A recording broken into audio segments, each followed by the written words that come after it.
کتاب نهمیا باب یکم. نهمیا از مصیبت آنهایی که در یروشلیم باقی ماندند واقف می گردد. سخنان نهمیا ابن حکلیا.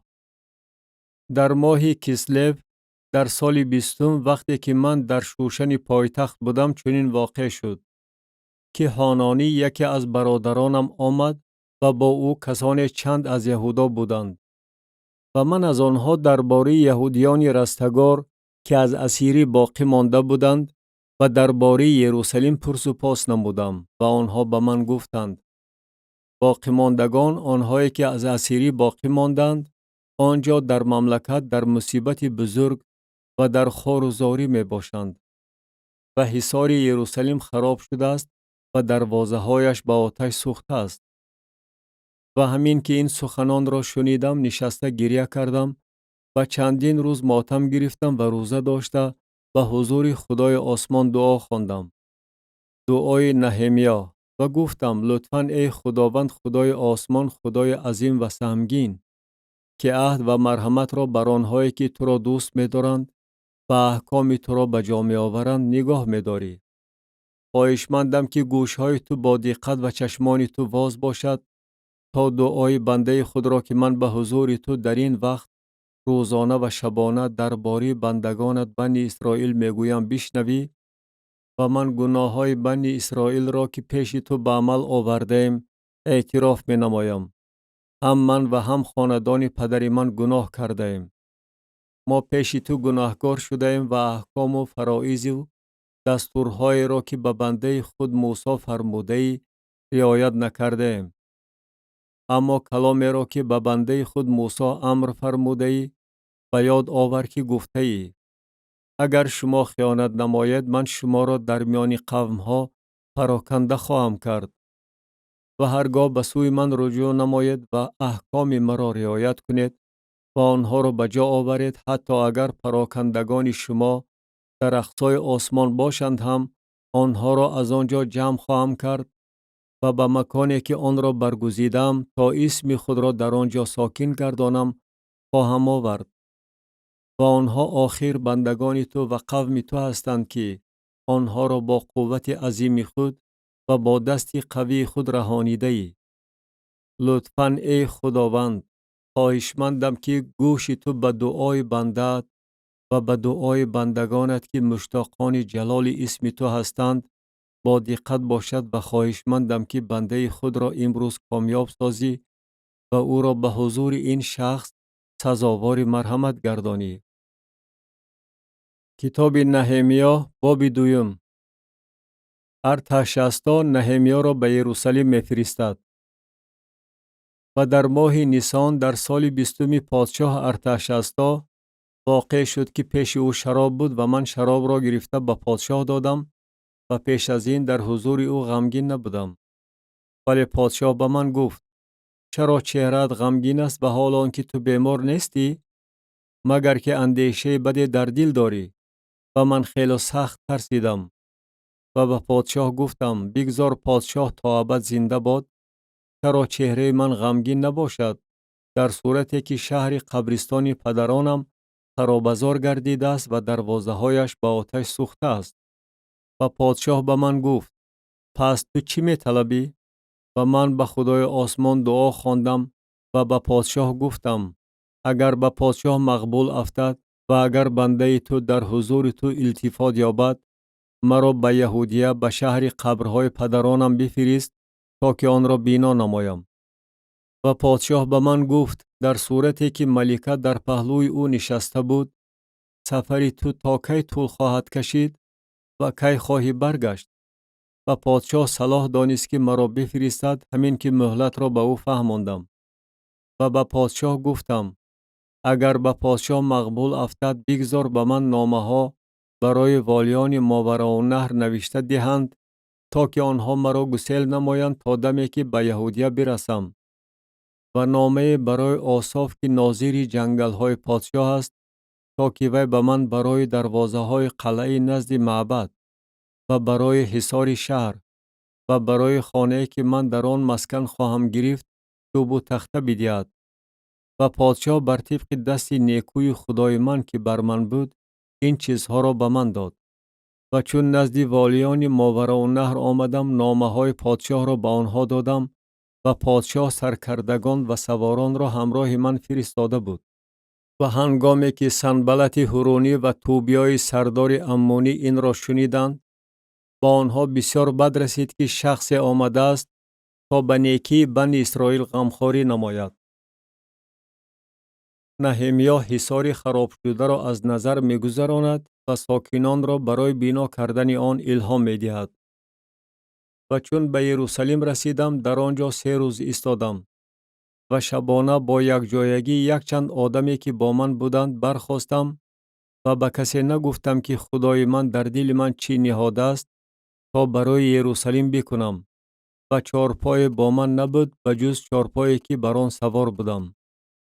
و شبانه از دروازه وادی بیرون آمده سوی چشمه اژدها و سوی دروازه خاکروبه روانه شدم و حصار یروشلیم را که خراب شده بود و دروازه های آن را که با آتش سوخته بود از نظر گذراندم.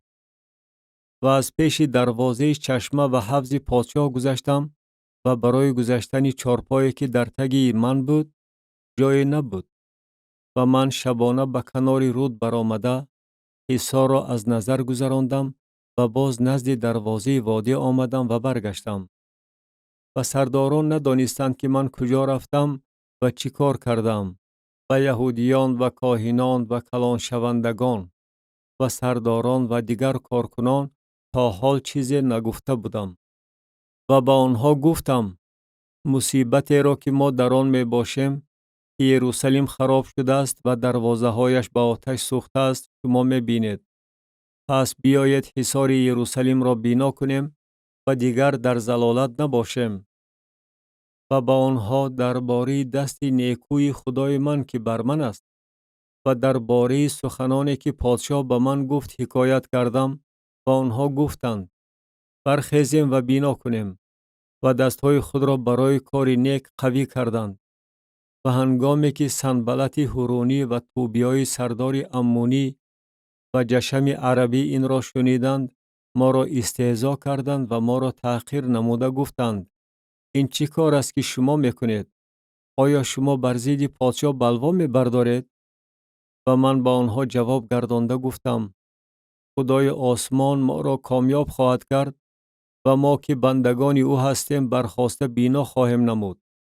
ولی شما را نصیب و حق و ذکر در یروشلیم نیست. کتاب نهمیا باب 3 درباره اشتراک کنندگان بیناکاری. و الیاشیب سرکاهن و برادرانش کاهنان برخاسته دروازه گوسفند را بنا کردند. آنها آن را تقدیس کرده درهایش را شناندند و آن را تا برج میعاه و تا برج حننئیل تقدیس کردند. و در پهلوی او مردم یریحو بنا کردند و در پهلوی آنها زکو ابن امری بنا کرد. و دروازه ماهی را زادگان حسناآه بنا کردند. آنها سقف آن را تختپوش نموده درها قفلها و غلقهایش را شناندند.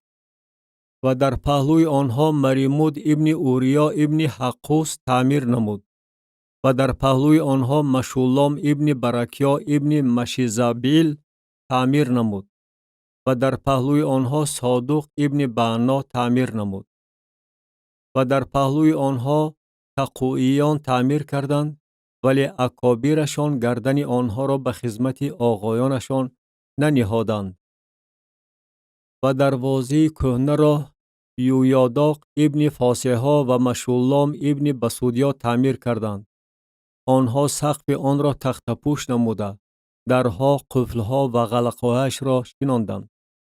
و در پهلوی آنها ملتیای جبعانی و یادون میرونوتی با مردم جبعان و مصفا تا حدود نشستنگاه والی ماوراءالنهر تعمیر کردند. و در پهلوی آنها اوزیل ابن حرحیا که از زرگران بود تعمیر نمود. و در پهلوی او حنانیا که از عطاران بود تعمیر نمود. و آنها یروشلیم را تا حصار فراخ آن مستحکم کردند. و در پهلوی آنها رفایا ابن حور که سروری نصف ناحیه یروشلیم بود تعمیر نمود. و در پهلوی آنها یدایا ابن هرومف در رو بروی خانه خود تعمیر نمود و در پهلوی او حتپوش ابن حشبنیا تعمیر نمود. قسم دیگر اینجا را ملکیا ابن حاریم و حشوب ابن حاکم موآب تعمیر کردند که آنها تعمیر برج تنور را نیز به ذمه خود گرفته بودند. و در پهلوی آنها شالوم ابن حلوهیش که سروری نصف ناحیه یروشلیم بود تعمیر نمود، خودش و دخترانش. دروازه وادی را حانون و ساکنان زانوها تعمیر کردند.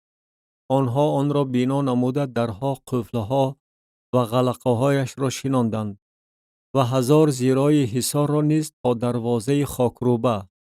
و دروازه خاکروبه را ملکیا ابن ریکاب که سروری ناحیه بیت کاریم بود تعمیر نمود.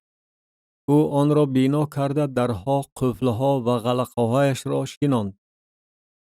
و دروازه چشمه را شلون ابن کالهوزه که سروری ناحیه مصفا بود تعمیر نمود. او آن را بنا کرده و بام بران ساخته درها، قفلها و غلقهایش را شناند و حصار حفظ شیله را نزد باغ پادشاه نیز تا زینه پایه که از شهر داوود فرود می آید. از پس او نهمیا ابن ازبوق که سروری نصف ناحیه بیت سور بود تا رو بروی قبرهای داوود و تا حفظ صنعی و تا خانه پهلوانان تعمیر نمود. از پس او لیوی زادگان تعمیر کردند. رحوم ابن بانی در پهلوی او حشبیا که سروری نصف ناحیه قیلا بود برای ناحیه خود تعمیر نمود. از پس او برادران آنها تعمیر کردند و وی ابن هیناداد که سروری نصف ناحیه قیلا بود. و در پهلوی او ازر ابن یشوع که سروری مصفا بود قسم دیگر را در رو بروی زینه پایه قرخانه نزد گوشه حصار تعمیر نمود. از پس او باروک ابن زبای غیرتمندانه قسم دیگر را از گوشه حصار تا در خانه الیاشیب سرکاهین تعمیر نمود. از پس او مریمود ابن اوریا ابن حقوس قسم دیگر را از در خانه الیاشیب تا آخر خانه الیاشیب تعمیر نمود. و از پس او کاهنان که از اهل دشت رویه بودند تعمیر کردند. از پس آنها بنیامین و حشوب در رو بروی خانه خود تعمیر کردند. از پس آنها عزریا ابن معصیا ابن انانیا در نزدیکی خانه خود تعمیر نمود. از پس او بینوی ابن هیناداد قسم دیگر را از خانه عزریا تا گوشه حصار و تا برج آن گوشه تعمیر نمود. فالال ابن اوزی از رو بروی گوشه و برجی که از خانه بالایی پادشاه بیرون می برآمد و به صحن پاسگاه تعلق داشت از پس او فدایا ابن فرعوش و تابعانی که در اوفل ساکن بودند تا رو بروی دروازه آب به سوی شرق و برج بیرونی. از پس آنها تقوییان قسم دیگر را از رو بروی برج کلان بیرونی تا حصار برج اوفل تعمیر کردند. از بالاتری دروازه اسپان کاهنان هر یک در رو بروی خانه خود تعمیر کردند. از پس آنها صادق ابن امیر در رو بروی خانه خود تعمیر نمود و از پس او شمعیا ابن شکنیا که پاسبان دروازه شرقی بود تعمیر نمود. از پس او حنانیا ابن شعلمیا و حانون ابن سالاف که پسر ششم بود قسم دیگر را تعمیر کردند. از پس آنها مشولام ابن برکیا در رو بروی مسکن خود تعمیر نمود.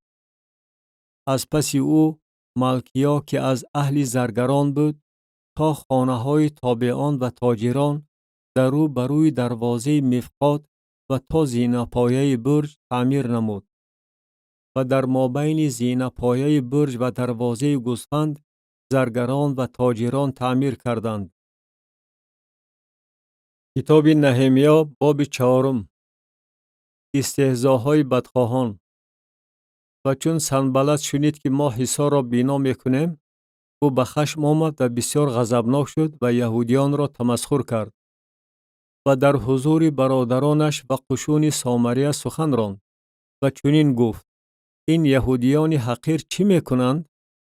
آیا آنها را میگذارند که کامیاب شوند؟ آیا آنها به ذبح کردن نائل میگردند؟ آیا آنها یگان روز این کار را میتوانند به انجام رسانند؟ آیا آنها این سنگ ها را از میان خاک توده ها میتوانند از نو زنده کنند؟ اینها آخر سوخته است.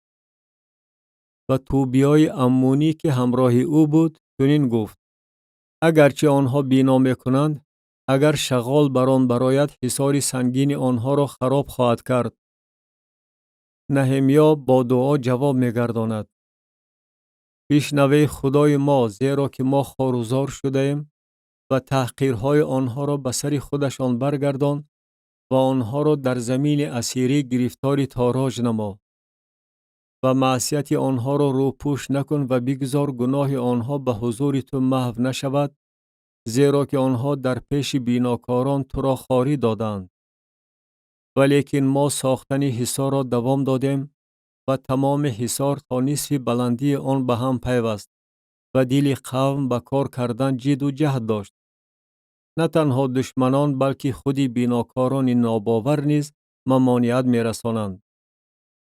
و چون سنبلت و توبیا و عربیان و امونیان و اشدودیان شنیدند که تعمیر حصار یروشلیم پیش رفته، رخنه‌هایش بسته می شود، خشمشان به غایت پرزور شد و همه اشان به یک جایگی زبان یک کردند که آمده با یروشلیم جنگ کنند و به قوم آن خلل رسانند.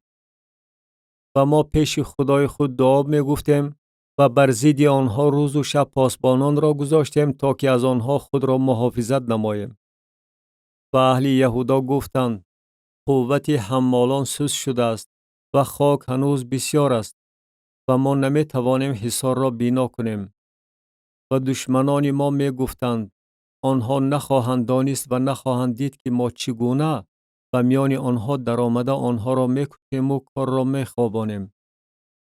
و یهودیانی که در نزدیکی آنها ساکن بودند آمده 10 بار به ما گفتند: حتی اگر از همه مکانها نزد ما برگردید هم آنها هجوم می آورند. و من قوم را در پستخمی ها در عقب حصار در میان صخره ها گذاشتم و آنها را موافق خانواده های آنها با شمشیرها، نیزه ها و کمان های آنها گذاشتم و از نظر گذراندم و برخاستم و به کلان شوندگان و سرداران و بقیه قوم گفتم: از آنها نترسید، خداوند عظیم و سهمگین را به یاد آورید و برای برادران خود، پسران و دختران خود، زنان و خانه های خود جنگ کنید. و چون دشمنان ما شنیدند که ما خبر یافتیم و خدا قصد آنها را ویران کرده است، آنگاه همه ما هر یک به کار خود به حصار برگشتیم. و از همان روز نصف نوکران من به کار مشغول بودند و نصف دیگرشان نیزه ها، سپرها، کمان ها و زیره ها را نگاه می داشتند و سروران در عقب تمام خاندان یهودا می ایستادند. بیناکاران حصار و آنهایی که بار می کشاندند و بار می کردند با یک دست کار می کردند و با دست دیگر یراق نگاه می داشتند. و بیناکاران هر یک شمشیر خود را بر کمر خود بسته بودند و بینا می کردند و شاخ نواز در پهلوی من می ایستاد. و من به کلان شوندگان و سرداران و بقیه قوم گفتم: کار بسیار است و در سطح وسیع به جا آورده می شود و ما در نزد حصار پراکنده و از یکدیگر دور می باشیم. از هر جا که صدای شاخ را بشنوید، در آنجا نزد ما جمع شوید. خدای ما برای ما جنگ خواهد کرد. و ما به کار مشغول بودیم و نصف آنها از شفق صبح تا برآمدن ستاره ها نیزه ها را نگاه می داشتند. در آن وقت هم به قوم گفتم: بگذار هر کس با نوکر خود اندرون یروشلیم خواب کند تا شبانه برای ما پاسبانی نماید و روزانه به کار مشغول شود. و من و برادرانم و نوکرانم و پاسبانانی که در عقب من بودند هیچ یک از ما لباس خود را نکشیدیم و هر یک با یراق خود به آب می رفت. کتاب نهمیا باب 5. غوغا در میان قوم پرزور می شود و قوم و زنان آنها از دست برادران یهودی خود غوغای عظیم برداشتند و بعضی بودند که می گفتند ما و پسران و دختران ما بسیاریم و ما آرزومندیم که گندم بگیریم تا بخوریم و زنده مانیم. و بعضی بودند که می گفتند ما کشتزارها، تاکزارها و خانه های خود را به گرو گذاشتیم تا که از باعث قحطی گندم بگیریم. و بعضی بودند که می گفتند ما برای خراج پادشاه در عوض کشتزارها و تاکزارهای خود پول قرض گرفته ایم. و الحال جسم ما مثل جسم برادران ماست و پسران ما مثل پسران آنهایند و اینک ما مجبوریم پسران و دختران خود را به غلامی بسپاریم و بعضی از دختران ما کنیز شدند و در دست ما امکانیت نیست که آنها را رها کنیم و کشتزارها و تاکزارهای ما از آن دیگران شده است. و چون داد و فریاد آنها و این سخنان را شنیدم بسیار به خشم آمدم و با دل خود مشورت کرده کلان شوندگان و سرداران را مذمت نمودم و به آنها گفتم شما از برادران خود سود می‌خورید. و جماعت بزرگی را به مقابل آنها جمع کردم و به آنها گفتم ما برادران یهودی خود را که به خلخا فروخته شده بودند علی قدر قوت خود فدیه داده خریدیم و آیا شما برادران خود را می‌فروشید و آیا آنها به ما فروخته می‌شوند؟ و آنها خاموش مانده سخنی برای جواب نیافتند. و من گفتم کاری که شما میکنید نغز نیست. شما آخر برای پیشگیری کردن ملامت خلقها که دشمن ما می باشند باید در ترس خدا رفتار نمایید. و نیز من و برادران و نوکرانم به آنها پول و غله قرض داده ایم. پس بیایید از این قرض دست کشیم. خود امروز کشتزارها، تاکزارها، باغ‌های زیتون و خانه‌های آنها را و دعوای پول و غله و شراب و روغنی را که شما به آنها قرض داده اید با آنها برگردانید. و آنها گفتند ما این چیزها را خواهیم برگردانید و از آنها چیزی طلب نخواهیم کرد. آنچنان که تو میگویی عمل خواهیم کرد. و من کاهنان را خوانده آنها را وادار نمودم که قسم یاد کنند که همین طور عمل خواهند کرد. نیز دامن خود را افشاندم و گفتم خدا هر کس را که این قول را به جا نآورد از خانه و جای و مال و ملک وی همین طور خواهد افشاند و همین طور وی افشانده و تهی خواهد شد. و تمام جماعت گفتند آمین و خدا را حمد و ثنا خواندند و قوم این قول را به جا آوردند. نهمیا در بابت بی‌غرضی نمونه عبرت ظاهر می نماید. نیز از روزی که مرا امر شد که والی زمین یهودا باشم، یعنی از سال 20 تا سال 32 پادشاه ارتحشستا 12 سال من و برادرانم نان والیگی را نخورده ایم. و حالان که والیان سابق که پیش از من بودند بر قوم گرانی می کردند و از آنها به زم 40 سقل نقره نان و شراب می گرفتند. نوکرانشان نیز بر قوم حکمرانی می کردند. ولیکن من از ترس خدا این طور نکردم. و نیز در کار حصار من کمک می رساندم. در صورتی که هیچ کشتزار نخریده بودم و همه نوکرانم در آنجا برای کار جمع می شدند.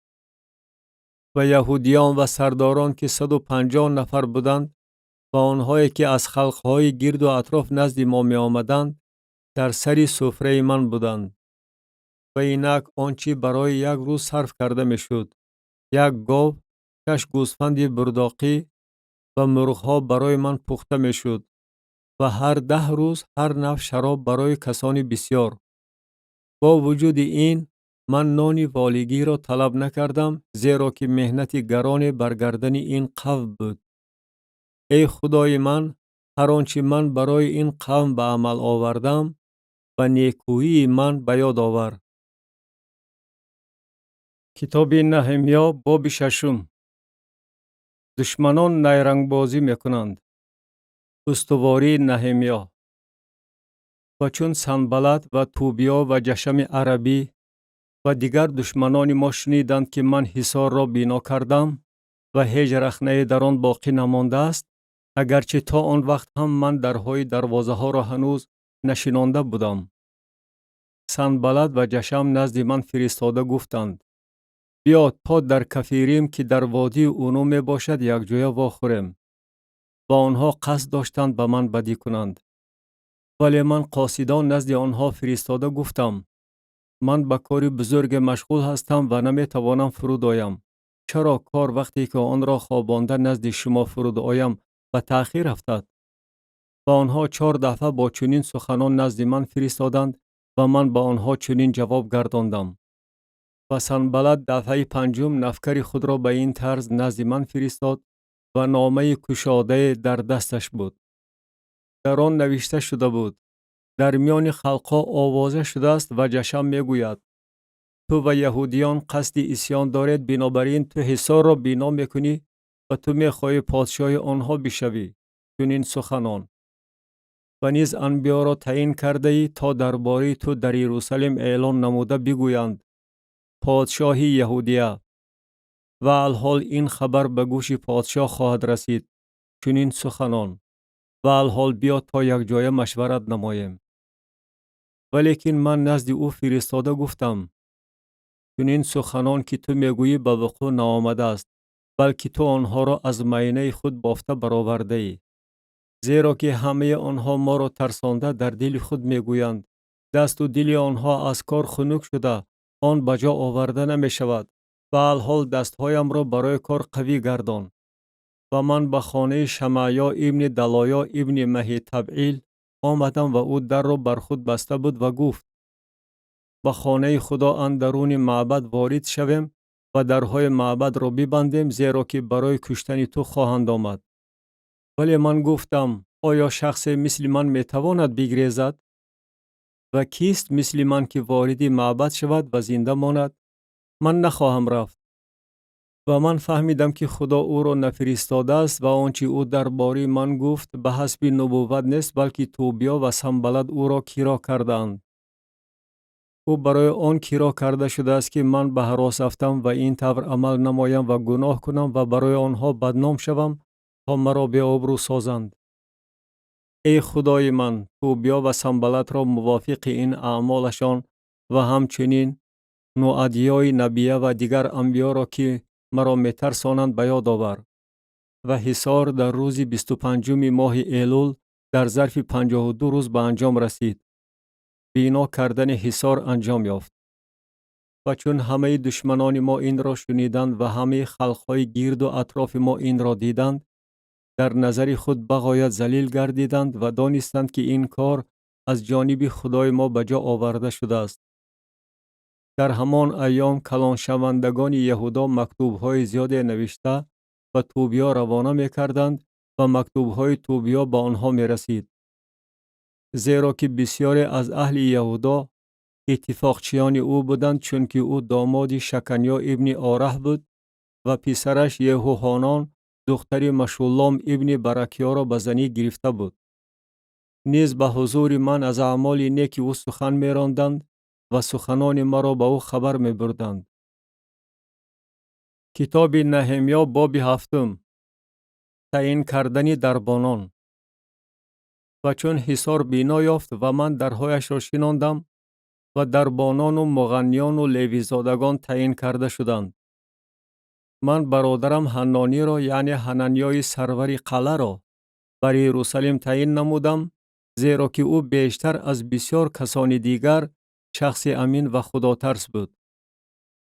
و با آنها گفتم: بگذار دروازه های یروشلم را تا آفتاب گرم نشود باز نکنند و هنوز که آنها حاضرند درها را بسته قفل زنند.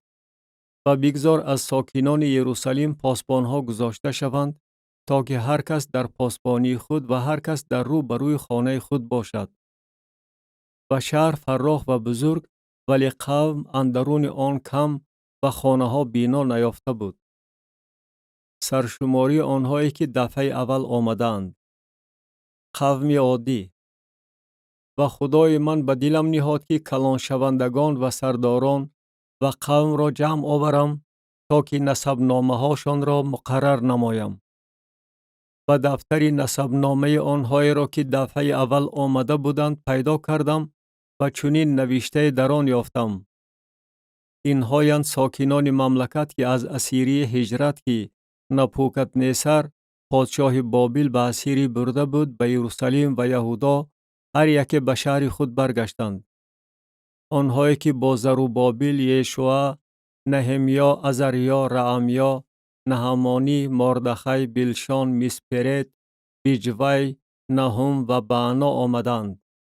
شماره آدمان قوم اسرائیل: زادگان فرعوش 2172، زادگان شفتیا 372، زادگان آره 652، زادگان حاکم موآب از فرزندان یشوع و یوآب 2818، زادگان اعلام 1254، زادگان زتو 845، زادگان زکای 760، زادگان بینوی 648، زادگان بیبای 628، زادگان ازجاد 2322، زادگان ادونیقام 667، زادگان بیجوی 2067، زادگان آدین 655، زادگان آتیر علاوه به زادگان حزقیا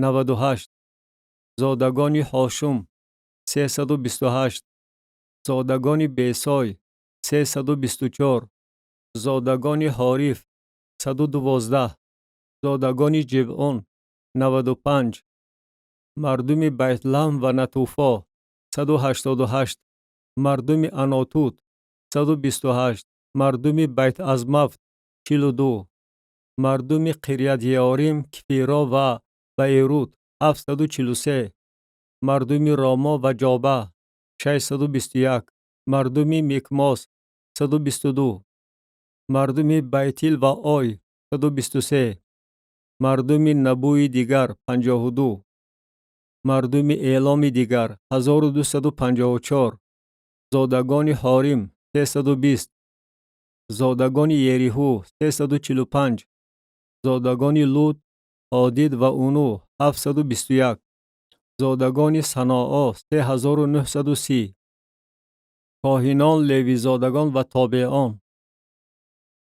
کاهنان: زادگان یدعیا از خاندان یشوع 973، زادگان ایمیر 1052، زادگان فشحور 1247، زادگان حاریم 1017، لیوی زادگان: زادگان یشوع و قدمیل علاوه به زادگان خودوا 74، مغنیان: زادگان آصاف 148، دربانان: زادگان شلوم، زادگان آتیر، زادگان تلمون، زادگان عقوب، زادگان حتیتا و زادگان شوبای 138، تابعان: زادگان سیها، زادگان حسوفا، زادگان تباوت، زادگان قیروس، زادگان سیاه، زادگان فادون، زادگان لبانا، زادگان حجابا، زادگان سلمای،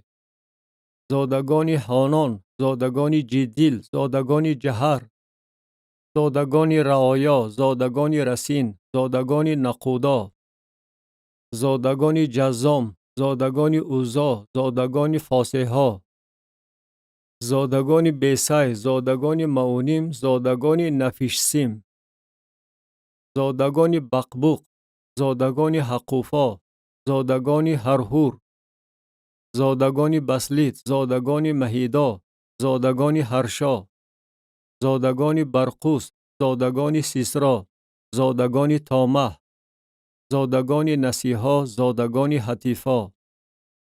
نسل‌های همدستان سلیمان و کاهنانی که نسبنامه نداشتند: زادگان غلامان سلیمان، زادگان سوتی، زادگان سوفرت، زادگان فریدا، زادگان یعلا، زادگان درقون، زادگان جدیل، زادگان شفتیا، زادگان حتیل، زادگان فوخرت حسبایم، زادگان آمون، جمع تابعان و زادگان غلامان سلیمان 392 و اینهایند کسانی که از تلمیل، تلهرشا، کروب ادان و ایمیر برآمدند، ولی خاندان و اصل و نسب خود را نتوانستند بگویند که آیا از اسرائیل هستند یا نه. زادگان دلایا، زادگان توبیا، زادگان نقودا 642 و از کاهنان زادگان هابیا، زادگان حقوس، زادگان برزیلی که وی از دختران برزیلی جلعادی زن گرفته با نام آنها خوانده شده است. اینها نسب نامه خود را جستجو نموده نیافته بودند و از کهانت خارج کرده شدند. شماره عمومی آنهایی که برگشتند و وضعیت دارایی آنها. و والی با آنها گفت که تا کاهن در پیش اوریم و تومیم نیستد از قدس قدسها نخورند. تمام این جماعت به یک جایگی 42360 نفر بودند. به غیر از غلامان و کنیزانشان اینها 7338 نفر بودند و همراهشان 245 نفر مغنی و مغنیه ها بودند.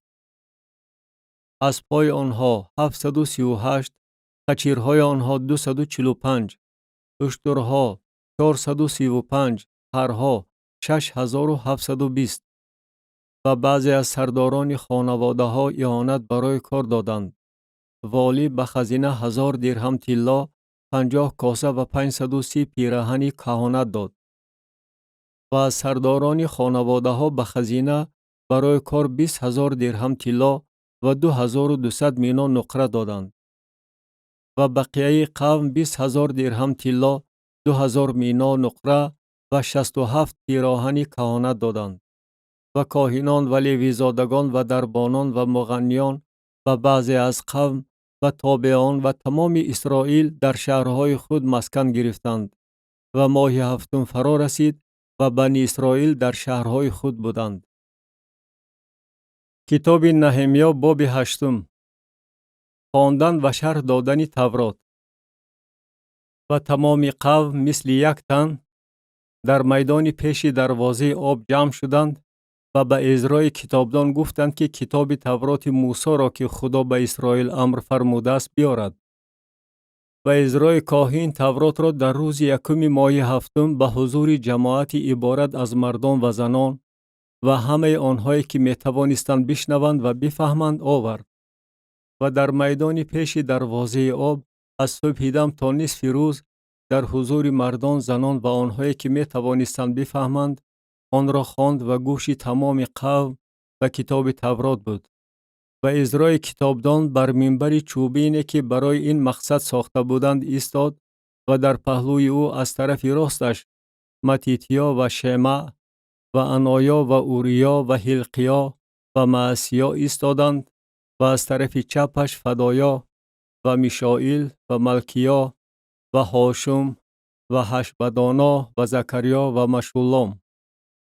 و عزرا کتاب را در پیش نظر تمام قوم کشاد، زیرا که از تمام قوم بالاتر ایستاده بود و چون آن را کشاد تمام قوم برخاستند. و عزرا خداوند خدای بزرگ را مبارک خواند و تمام قوم دستهای خود را بالا برداشته در جواب آمین آمین گفتند و سرخم نموده و رو به زمین نهاده پیش خداوند سجده بردند. و یشوع، بانی، شربیا، یامین، عقوب، شبتی، هودیا، معسیا، قلیتا، عزریا، یوزاباد، هانان، فلایا و لیویزادگان تورات را به قوم فهمانده می دادند و قوم در جای خود ایستاده بودند. و کتاب تورات خدا را به تفصیل خواندند و شرح دادند تا آنچه را که خواندند بفهمند. و نهمیا که والی باشد و عزرای کاهن کتابدان و لیویزادگانی که به قوم فهمانده می دادند و تمام قوم گفتند امروز برای خداوند خدای شما روز مقدس است. اندوهگین نشوید و گریه نکنید، چون که تمام قوم به شنیدن سخنان تورات می گریستند. و با آنها گفت بروید خوراک‌های روغنین بخورید و شربت‌ها بنوشید و با آنهایی که چیز مهیا نکردند حصه ها بفرستید، زیرا که امروز برای خداوند ما روز مقدس است و غمگین نشوید، چون که شاد بودن به حضور خداوند قوت شماست.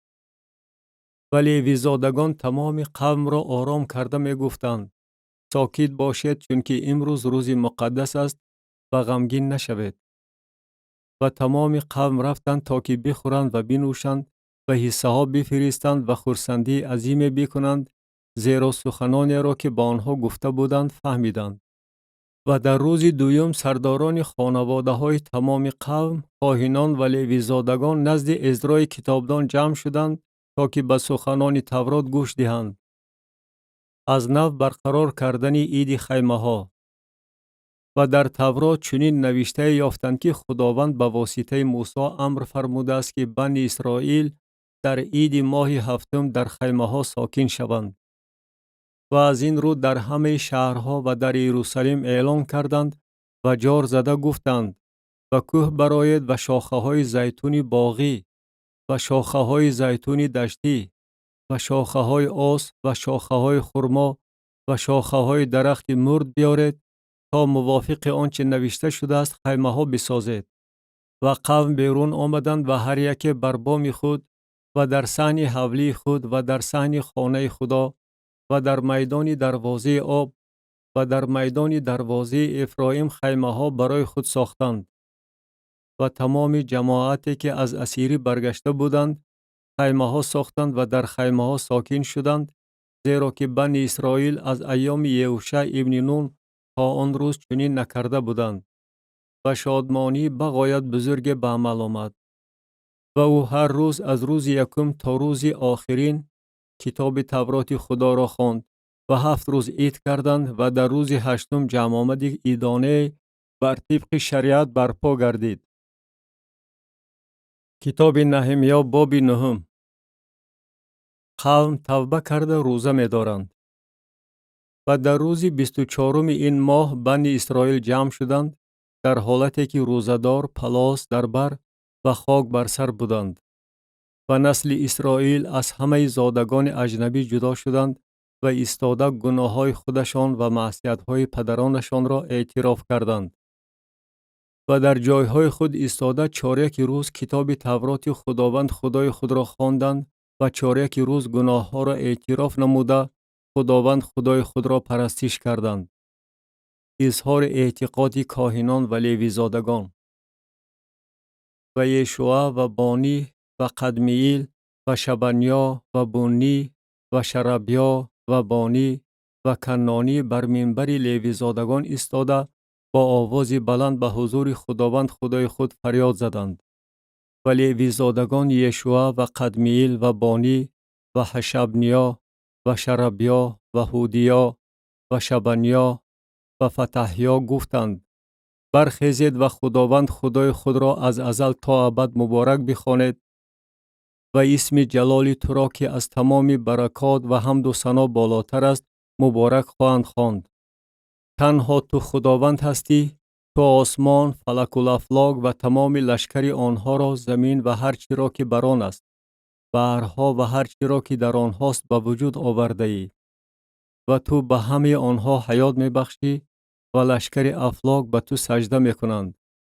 تو آن خداوند خدا هستی که ابرام را برگزیدی و او را از اور کسدیم بیرون آوردی و به او اسم ابراهیم را دادی و دل او را به حضور خود امین یافته با او عهد بستی که زمین کنعانیان، هیتیان، اموریان، فریزیان، یبوسیان و جرجاشیان را بدهی و نسل او بدهی و قول خود را به جا آوردی، زیرا که تو عادل هستی.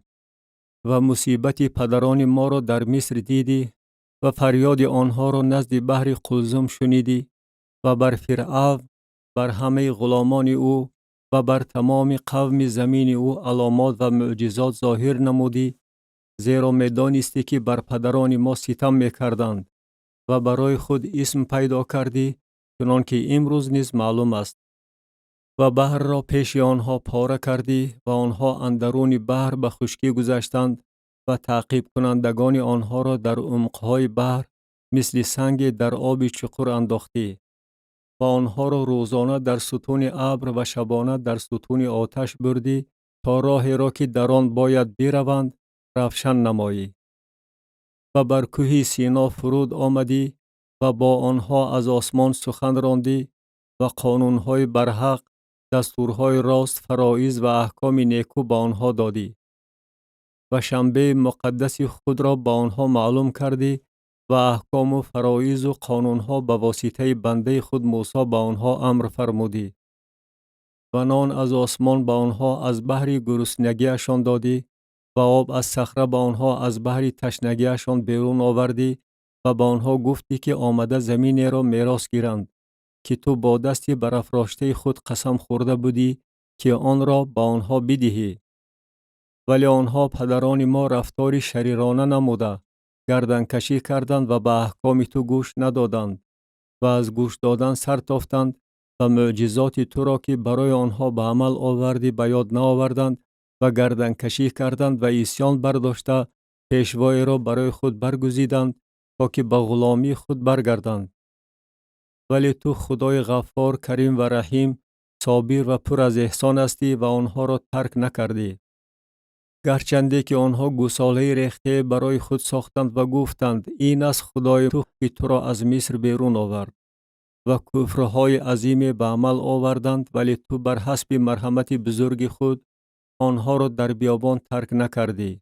ستون ابری که روزانه راه را به آنها نشان میداد از بالای آنها دور نشد و ستون آتش نیز که شبانه راهی را که باید با آن بروند برای آنها روشن میکرد. و روح نیکوی خود را برای آموختن آنها دادی و من خود را از دهان آنها کشیده نگرفتی و آب به آنها برای تشنگیشان دادی و 40 سال در بیابان به آنها غذا دادی و چیزی احتیاج نداشتند.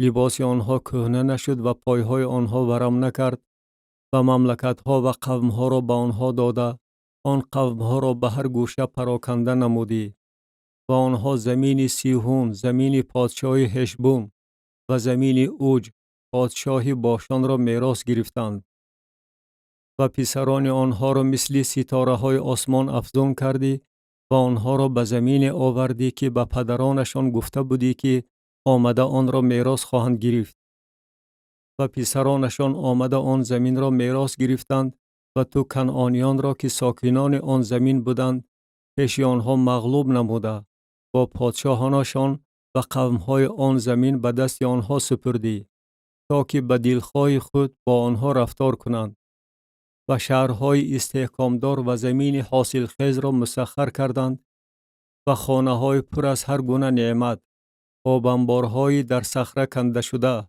تاکزارها، باغ‌های زیتون و درختان میوه‌دار سرشمار را میراث گرفتند و به طفیل نیکویی بزرگ تو خورده سیر و فربه شدند و لذت بردند و سرکشی نموده به تو عاصی شدند و از تورات تو روی گرداندند و انبیای تو را به سبب تأکید کردنشان تا سوی تو رجوع نمایند کشتند و کفرهای عظیم به عمل آوردند و آنها را به دست دشمنانشان سپردی و آنها را به تنگ آوردند و آنها در زمان تنگی خود سوی تو فریاد زدند و تو از آسمان اجابت نمودی و بر حسب مرحمت بزرگ خود با آنها نجات دهندگان را دادی که آنها را از دست دشمنانشان رها کردند.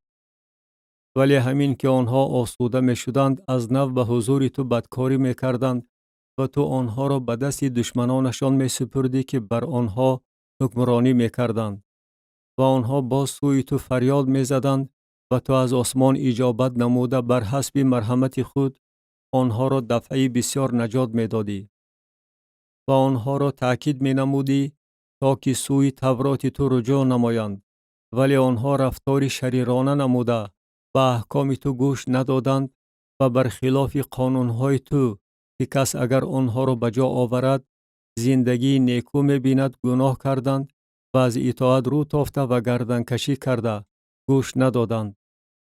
و سالهای بسیار با آنها صبوری نمودی و با روح خود به واسطه انبیای خود آنها را تأکید کردی ولی آنها گوش ندادند و تو آنها را به دست قومهای کشورها سپردی ولیکن بر حسب مرحمت بزرگ خود آنها را کاملا محو نساختی و ترک نکردی زیرا که تو خدای کریم و رحیم هستی و الحال ای خدای ما، ای خدای بزرگ، جبار و سهمگین که عهد و مرحمت را نگاه می داری بگذار تمام آن عذاب و عقوبتی که بر ما، بر پادشاهان ما، بر سروران ما و بر کاهنان ما و بر انبیای ما و بر پدران ما و بر تمام قوم تو از ایام پادشاهان اشور تا امروز آمده است به حضور تو کم ننماید.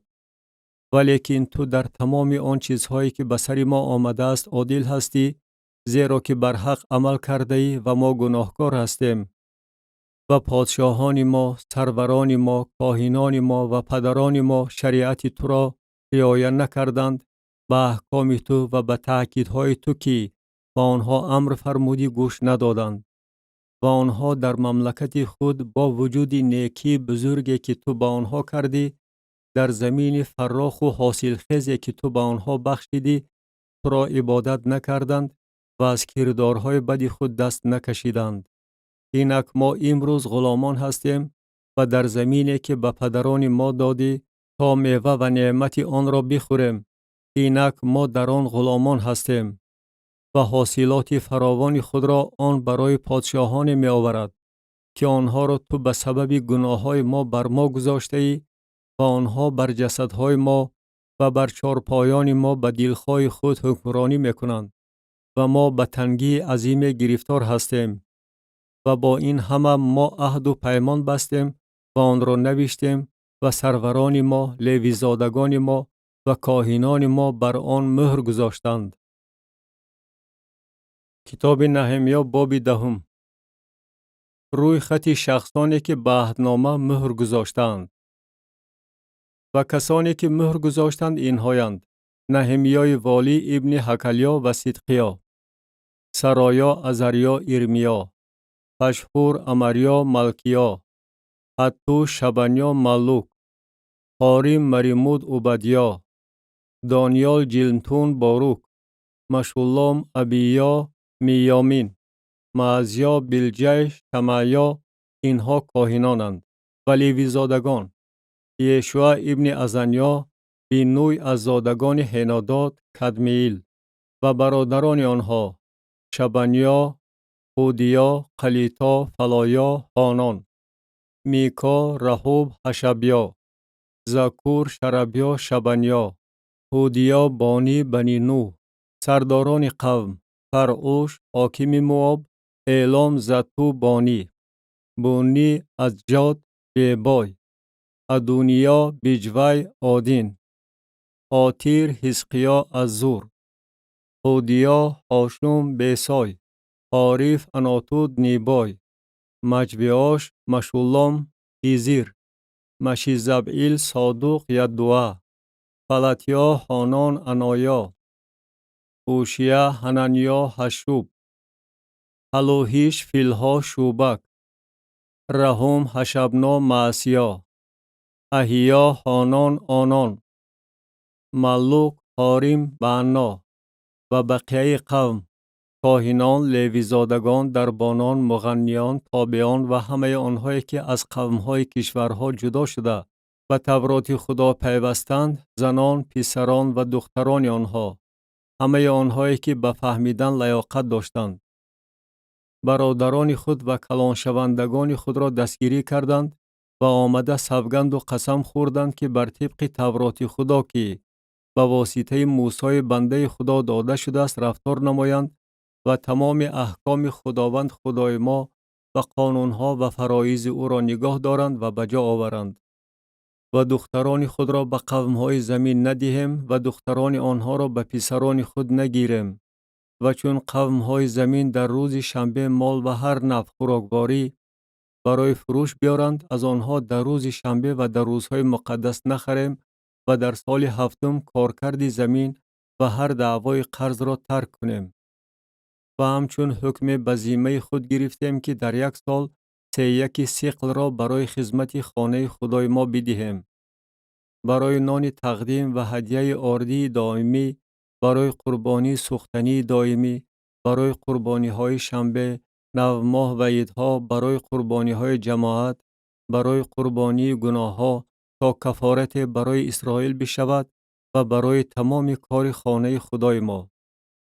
و ما در میان کاهنان، لیویزادگان و قوم برای هدیه هیزم قرعه پرداختیم که آن را به خانه خدای خود موافق خانواده ها سال به سال در وقتهای معین بیاریم تا که بر قربانگاه خداوند خدای ما بر طبق آنچه در تورات نوشته شده است بسوزانیم و نوبرهای زمین خود و نوبرهای هر میوه هر درخت را سال به سال به خانه خداوند بیاریم و نخوزاده های پسران خود و چارپایان خود را بر طبق آنچه در تورات نوشته شده است و نخوزاده های گاوان و گوسفندان خود را به خانه خدای ما برای کاهنانی که در خانه خدای ما خدمت میکنند بیاریم و نوبر خمیر خود و هدیه های خود و میوه هر درخت شیره انگور و روغن زیتون را برای کاهنان به حجره های خانه خدای ما و عشر زمین خود را برای لیویزادگان خواهیم آورد که این لیویزادگان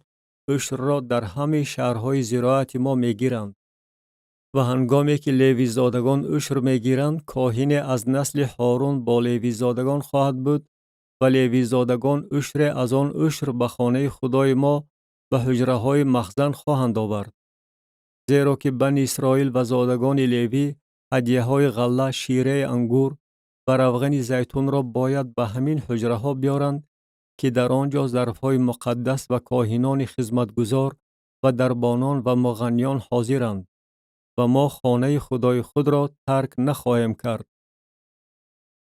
کتاب نهمیا باب 11 درباره ساکنان یروشلیم. و سروران قوم در یروشلیم ساکن بودند و بقیه قوم قرعه پرداختند تا که از 10 یک قسم را برای سکونت به شهر مقدس یروشلیم بیارند و 9 قسم باقی در شهرهای دیگر ساکن شوند. و قوم همه کسانی را که با اختیار خود به مسکن گرفتند در یروشلیم راضی شدند مبارک خواندند. و اینهایند سرداران مملکت که در یروشلیم ساکن شدند در صورتی که در شهرهای یهودا هر یکی در ملک خود در شهرهای خود اسرائیلیان کاهنان و لیویزادگان و تابعان و زادگان غلامان سلیمان ساکن بودند و در یروشلیم از زادگان یهودا و از زادگان بنیامین ساکن شدند. از زادگان یهودا انایا ابن اوزیا ابن زکریا ابن امریا ابن شفتیا ابن محللئیل از زادگان فارس و معسیا ابن باروک ابن کالحوزه ابن حزایا ابن ادایا ابن یویاریب ابن زکریا ابن شیلونی. همه زادگان فارس که در یروشلیم سکونت داشتند 468 نفر مردان جنگی بودند و اینهایند زادگان بنیامین سلو ابن مشولام ابن یوئید ابن فدایا ابن کولایا ابن معسیا ابن ایتیل ابن اشعیا و بعد از وی جبی و سلای 928 نفر و یوئیل ابن ذکری سردار آنها بود و یهودا ابن صنوآه معاون رئیس شهر بود. از کاهنان یدعیا ابن یویاریب و یاکین سرایا ابن هلقیا ابن مشولام ابن صادوق ابن مرویوت ابن اهیتوب که مدیر خانه خدا بود و برادران آنها که خدمت خانه را به جا می آوردند 822 نفر و ادایا ابن یروهام ابن فلالیا ابن امسی ابن زکریا ابن فشحور ابن ملکیا و برادران او که سرداران خانواده ها بودند 242 نفر و امشسی ابن ازرعیل ابن احزی ابن مشیلیمود ابن امیر و برادران آنها که مردان جنگی بودند 128 نفر و زبدیل ابن بزرگزادگان سردار آنها بود و از لیویزادگان شمعیا ابن حشوب ابن ازریقام ابن حشبیا ابن بونی و شبتی و یوزاباد از سرداران لیویزادگان بر کارهای بیرون خانه خدا و متنیا ابن میکا ابن زبدی ابن آصاف سردار مراسم حمد و ثنا و دعا و بقبقیا که سردار دویم از برادران او بود و عبدا ابن شموعه ابن جلال ابن یدوتون. جمع لیویزادگان در شهر مقدس 284 نفر و دربانان عقوب تلمون و برادران آنها که به دروازه ها نگهبانی میکردند 172 نفر. ساکنان شهرهای دیگر و بقیه اسرائیلیان، کاهنان و لویزادگان در همه شهرهای یهودا، هر یکی در ملک خود، و تابعان در اوفل ساکن شدند و سیها و جیشفا و تابعان سرداری میکردند. و سرداری لویزادگان در یروشلیم اوزی ابن بانی ابن حشبیا ابن متنیا ابن میکا از زادگان آصاف بود که این مغنیان در برابر کارهای خانه خدا ترانه می سرودند. زیرا که حکم پادشاه درباره آنها بود و برای مغنیان راتبه هر روزه مقرر کرده شده بود. و فتحیا ابن مشیزبعیل از زادگان زارح ابن یهودا به حضور پادشاه موکل هر کاری عاید به قوم بود. و بعضی از زادگان یهودا در قصبه ها در حدود صحراهای خود ساکن شدند، چنانچه در قریت اربع و دهاتش، در دیبون و دهاتش، در یقبسیئیل و قصبه هایش، در یشوع، مولادا و بیت فالت، در حسر، شوال، بیرشابه و دهاتش، در سیقلاج، مکونه و دهاتش، در عین ریمون، تارعاه، یرموت، زانوها، ادولام و قصبه های آنها، در لاکیش و صحراهای آن، در ازیقا و دهاتش، و از بیرشابه تا وادی هینوم در باششگاه ها جایگیر شدند. و زادگان بنیامین از جابه سر کرده تا میکماس، ایا، بیتیل و دهاتش، اناتوت، نوب، انانیا، آسور، راما، جیتایم، عادید، سبوئیم، نبلات، لود، اونو و دره کاسیبان. و بعضی از لیویزادگان از ملک یهودا و ملک بنیامین گذشته ساکن شدند.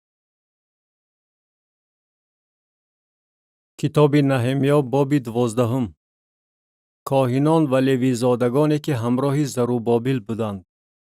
و اینهایند کاهنان و لیویزادگانی که با زروبابل ابن شالتیل و یشوع برآمدند: سرایا، ارمیا، عزرا، امریا، معلوق، حتوش، شکنیا، رحوم، مریموت، ایدو، جنتوی، ابیا، میامین، معدیا، بلجا، شمعیا، یویاریب، یدعیا، سلو، آموق، هلقیا، یدعیا. اینهایند سرداران کاهنان و برادرانشان در ایام یشوع. و لیویزادگان: یشوع، بینوی، قدمیل، شربیا، یهودا، متنیا که راهبر مداحان بود، او و برادرانش، و بقبوقیا و اونی و برادرانشان که در مقابل آنها با نوبت خدمت میکردند. نسب نامه کاهنان: و یشوع یویاقیم را به دنیا آورد و یویاقیم الیاشیب را به دنیا آورد و الیاشیب یویادا را به دنیا آورد و یویادا یوناتان را به دنیا آورد و یوناتان یدوع را به دنیا آورد. و در ایام یویاقیم این کاهنان سرداران خانواده ها بودند: در سرایا مرایا، در ارمیا حنانیا، در عزرا مشولام، در امریا یهوحانان، در ملیکو یوناتان، در شبنیا یوسف، در حاریم ادنا، در مرایوت هلقای، در ایدو زکریا، در جنتون مشولام، در ابیا ذکری، در مینیامین و معدیا بلتای، در بلجا شموعه، در شمعیا یهوناتان، در یویاریب متنی، در یدعیا اوزی، در سلی قلی، در آموق ایبر، در هلقیا حشبیا، در یدعیا نتنئیل. لیویزادگان در ایام الیاشیب، یویادا، یوحنان و یدوعه در روی خط سرداران خانواده ها و کاهنان در زمان پادشاهی داریوش فارس نوشته شدند. زادگان لیوی سرداران خانواده ها در کتاب وقایع نامه تا ایام یوحنان ابن الیاشیب نوشته شدند. و سرداران لیوی زادگان حشبیا، شربیا و یشوع ابن قدمیل و برادرانشان در مقابل آنها تا که بر طبق امر داوود بنده خدا نوبت به نوبت مدح گویند و حمد و ثنا خوانند: متنیا، بقبوقیا، و عبدیا، مشولام، تلمون و عقوب پاسبانان و دربانانی بودند که با نوبت نزد آستانه دروازه ها پاسبانی میکردند. اینها در ایام یویاقیم ابن یشوع ابن یوساداق و در ایام نهمیای والی و عزرای کاهن کتابدان بودند. تقدیس کردن حصار یروشلیم. و در وقت تقدیس حصار یروشلیم لیویزادگان را از همه مکانهاشان جستجو کردند تا که آنها را به یروشلیم بیارند و با شادمانی، معتوگویی و سرودخوانی و با سنجها، عودها و بربطها تقدیس نمایند. و زادگان مغنیان از ناحیه گرد و اطراف یروشلیم و از قصبه های نطوفا جمع شدند و از بیت جلجال و از صحرای جابه و از مفت نیز، زیرا که مغنیان در گرد و اطراف یروشلیم قصبه ها برای خود بنا کرده بودند و کاهنان و لیوی زادگان طهارت نمودند و قوم و دروازه ها و حصار را تطهیر کردند.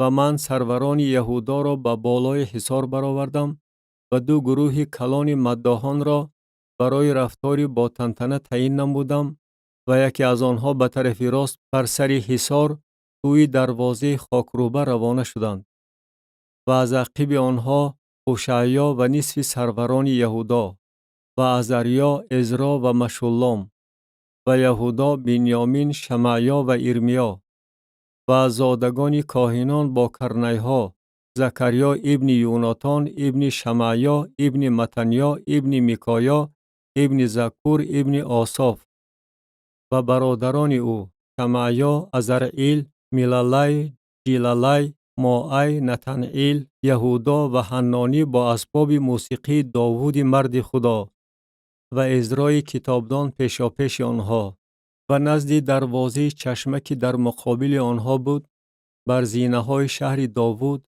بر فراز حصار برآمدند و از بالای خانه داوود گذشته تا دروازه آب که در شرق بود آمدند و گروه دویم مداحان به طرف چپ روانه شدند و من و نصف قوم از عقب آنها بر سر حصار از برج تنور تا حصار وسیع رفتیم و آنها از بالای دروازه افرایم و دروازه کهنه و دروازه ماهی و برج حننئیل و برج میعاه تا دروازه گوسفند رفته نزد دروازه پاسگاه ایستادند و دو گروه مداحان در خانه خدا ایستادند و من و نصف سروران با من و کاهنان الیاقیم، معصیا، مینیامین، میکایا، الیوئینی، زکریا و حننیا با کرنیها و معصیا، شمعیا، العازار، اوزی، یهوحانان، ملکیا، اعلام و آذر و مغنیان سرودخوانی کردند و ازرحیا سردارشان بود.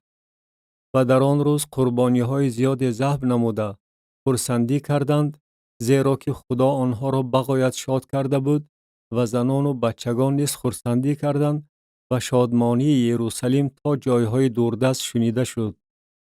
در معبد ترتیب برقرار کرده شد و در آن روز بر حجره های مخزن برای اعانتها، نوبرها و عشرها آدمان تعیین کرده شدند تا که از کشتزارهای شهرها حصه های کاهنان و لیویزادگان را موافق تورات جمع کنند، زیرا اهل یهودا از آن شاد بودند که کاهنان و لیویزادگان به خدمت می ایستادند و خدمت خدای خود و کارهای تطهیر را به جا می آوردند و بر طبق امر داوود و پسرش سلیمان وظیفه مغنیان و دربانان را اجرا می کردند و مثل آن که در ایام داوود و آصاف سردار مغنیان از قدیم بود، سرودهای حمد و ثنا برای خدا می خواندند و تمام اسرائیل در ایام زروبابل و در ایام نهمیا حصه های مغنیان و دربانان را روز به روز می دادند، یعنی آنها وقف به لیویزادگان می دادند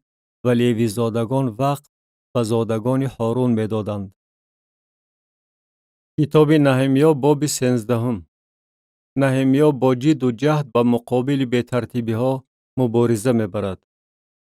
در آن روز کتاب موسی را به سمع قوم خواندند و در آن چنین نوشته یافت شد که امونی و موآبی هرگز به جماعت خدا داخل نخواهد شد، زیرا که آنها بنی اسرائیل را با نان و آب پیشواز نگرفتند بلکه بلعام را بر ضد آنها کیرا کردند تا که آنها را لعنت نماید، ولیکن خدا لعنت را به برکت تبدیل داد.